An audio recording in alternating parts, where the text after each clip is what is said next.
bonjour, je sais que vous êtes impatient d'échanger avec le professeur. Moi, je voudrais simplement dire un grand merci. Insister sur le fait que chacun doit être conscient de la chance qu'a la Côte d'Ivoire d'avoir quelqu'un comme le professeur Mamadou Coulibaly.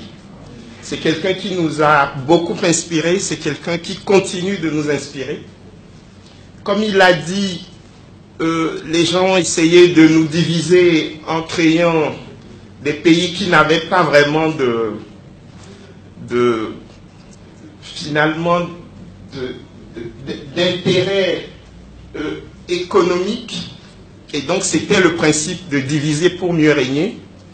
Mais de manière endogène, nous sommes en train de recréer cette convergence panafricaniste, pour parler comme M. Nguessan.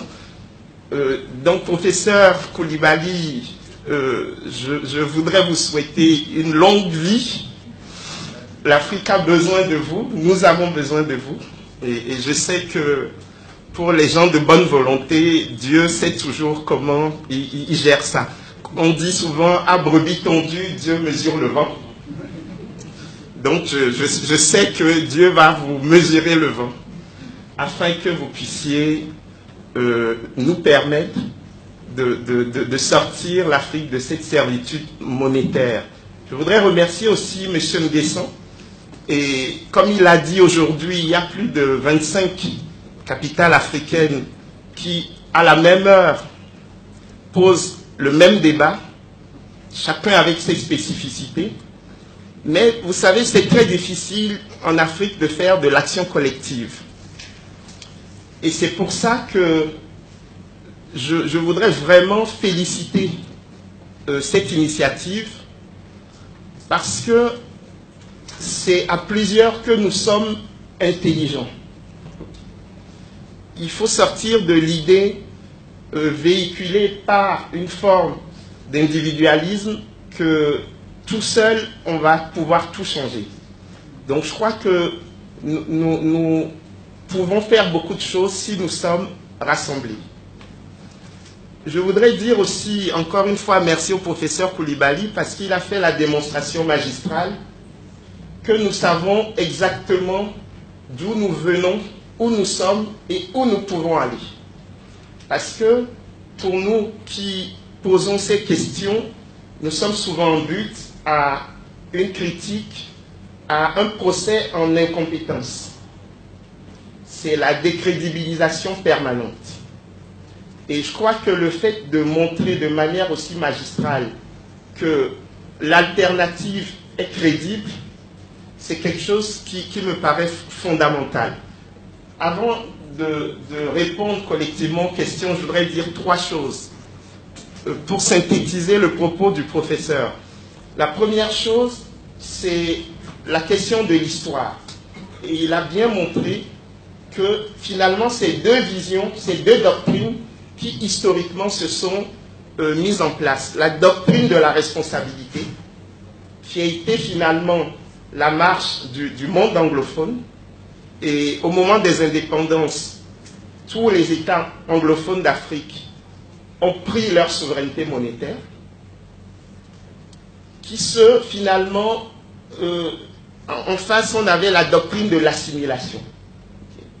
Et je crois que nous ne sommes pas encore sortis de cette doctrine de l'assimilation, le fait d'imaginer qu'on pouvait être des Français, et le fait d'imaginer que nous ne pouvions pas, que nous ne pourrons pas avoir une autonomie de pensée, une liberté de nous organiser en dehors du giron français.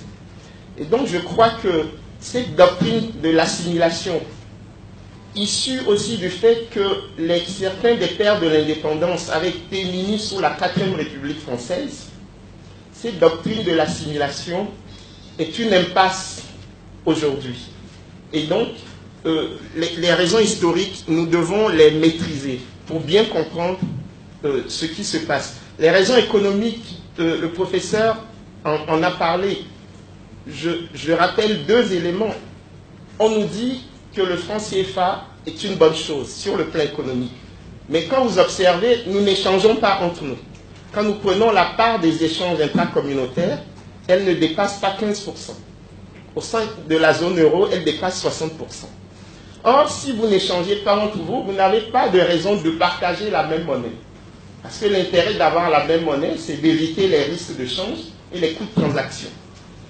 Donc, à quoi ça nous sert de garder le CFA si nous n'échangeons même pas entre nous avec ce franc CFA?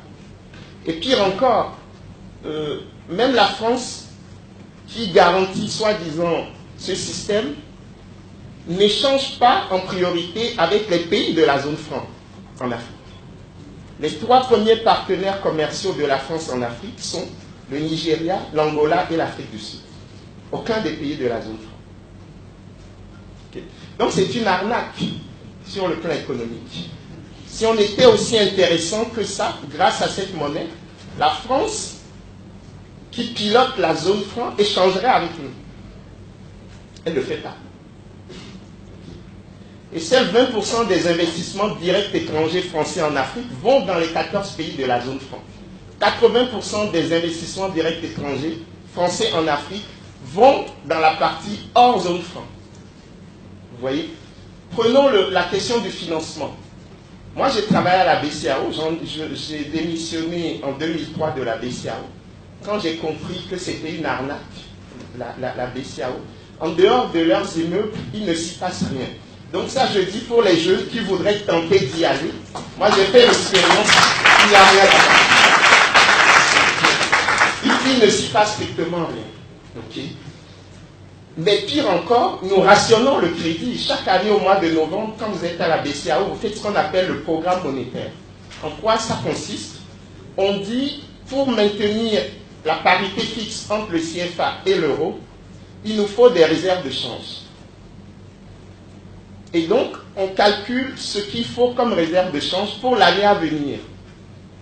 Et c'est seulement sur cette base qu'on définit le montant de crédit qui peut aller dans chacune des 8 économies de la zone UEMOA, notamment en Côte d'Ivoire. Donc, vous allez être surpris que votre banquier refuse de vous prêter de l'argent, mais c'est fait exprès. C'est parce que comme nous ne produisons pas grand-chose, si le banquier vous faisait du crédit, il aurait peur que vous n'alliez acheter des produits importés. Mais avec quoi vous payez vos importations? C'est avec les devises. Et si vous payez trop d'importations, on ne pourra plus garantir la parité fixe entre le CFA et l'euro. On est obligé de dévaluer. C'est pour ça que le rationnement du crédit dans la zone franc, c'est quelque chose de logique. On sacrifie votre destin sur l'autel de la parité fixe entre le CFA et l'euro. C'est comme ça. Quand vous prenez le ratio crédit sur PIB dans la zone franc, il est de 23%. En Afrique du Sud, il est de 155%. Dans la zone euro, il est de 100%. Aux États-Unis, il est de 300%. Ça veut dire que nous sommes des économies de troc, où nous échangeons les poulets contre les moutons. Nous ne sommes pas des économies monétaires de production. Vous voyez? Et pour finir, troisième chose, sur le plan politique. Ce que nous avons dans nos poches, le franc CFA, nous n'avons aucune idée, et le professeur l'a bien dit, de la manière dont ça fonctionne, de la manière dont c'est produit. Et c'est quelque chose qui ne semble pas inquiéter les gens. Et moi, je crois vraiment, et le professeur a insisté là-dessus sur la fin, il y a un problème de servitude volontaire.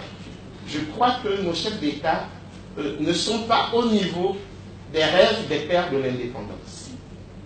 Parce que vous ne pouvez avoir de pouvoir de négociation que si vous êtes légitime.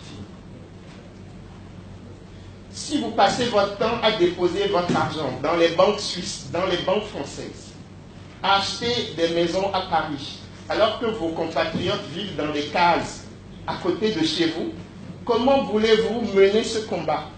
Je veux dire, celui chez qui vous allez essayer de négocier, il va vous rire au nez, il a tous les documents qui vous concernent. Okay.